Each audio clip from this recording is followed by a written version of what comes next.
Ой, я скинулся, укрытие. Брати, заберите мене, заберіть. Сука.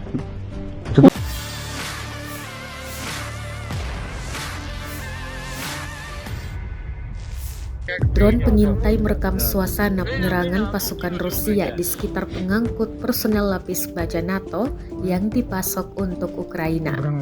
Rentetan serangan membuat kendaraan tersebut ketar-ketir meninggalkan posisinya.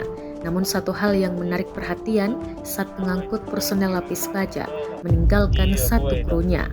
Tampak pasukan Ukraina yang ditinggal mengejar kendaraan tersebut namun tak kunjung diangkut.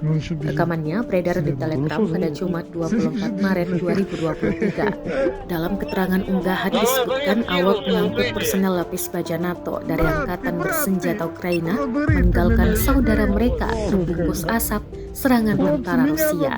Terdengar pula suara operator drone Rusia dengan bersemangat mengomentari situasi di belakang layar. Rekamannya pun menuai berbagai komentar dari warganet. Как укропы побратима бросили.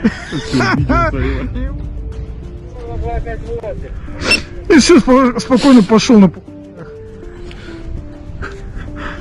Ну ладно, сам пойду.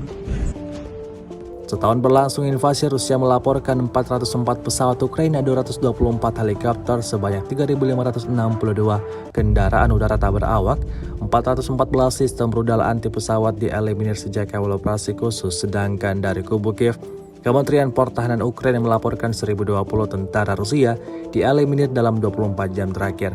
Total 169.170 prajurit Rusia meninggal sejak awal konflik hingga hari ke-394.